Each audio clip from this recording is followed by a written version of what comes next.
দেখতে বন্দুকের বুলেটের মতো, চলেও সবচেয়ে দ্রুত গতিতে। মাত্র কয়েক ঘন্টায় পাড়ি দেয় দীর্ঘ ৫১৫ কিলোমিটারের পথ। আবিষ্কারের পর পেয়েছে আন্তর্জাতিক প্রশংসাও। এটি বিশ্বের সবচেয়ে দ্রুতগামী ট্রেন, যা পরিচিত বুলেট ট্রেন হিসেবেও।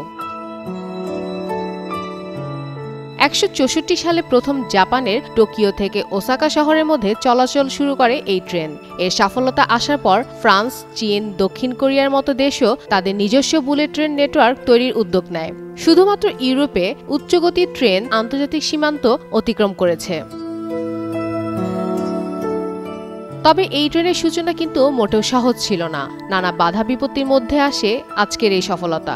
আর এটা ওইটা না, কাপড় ধোয়ার একটাই সলিউশন, চাকা অল ইন ওয়ান। শুরুর দিকে এই ট্রেনের গতিসীমা এতই বেশি ছিল যে যখন এই ট্রেন যেত তখন আশেপাশে সবকিছু উড়িয়ে নিয়ে যেত, আর বিকট শব্দও হতো। একবার এক অদ্ভুত ঘটনাও ঘটল। টানেলের ভেতর ঢোকার সময় ট্রেনটি হঠাৎ করে এমন বিকট শব্দ করল যে আশেপাশে কয়েক কিলোমিটার এলাকার জানালার কাঁচ ভেঙে গেল, আর এলাকার মানুষজন ভয়ে রাস্তায় বেরিয়ে এলো। মনে হচ্ছিল হয়তো কোথাও কোনো দুর্ঘটনা ঘটেছে। এই ঘটনার পরেই নড়েচড়ে বসল গবেষক দল। গবেষণায় তারা দেখলেন টানেলে ঢোকার সময় ট্রেনের বাতাসের সামনে একটি স্তর থাকত। ট্রেনটি যাওয়ার সময় সংকুচিত বায়ু শব্দ তৈরি করত এবং তা টানেল থেকে বের হওয়ার সময় বুম বন্দুকের গুলির মতো শব্দ করত। বাতাসের কারণে ট্রেনের গতি কমে আসত, অনেকটা পানির মধ্যে দিয়ে হাঁটার মতো। কিভাবে এই সমস্যার সমাধান করা যায় তা নিয়ে রীতিমতো আবার গবেষণা শুরু করে দিল ইঞ্জিনিয়াররা। আর এই গবেষণার সমাধান এনে দিল মাছরাঙা পাখি।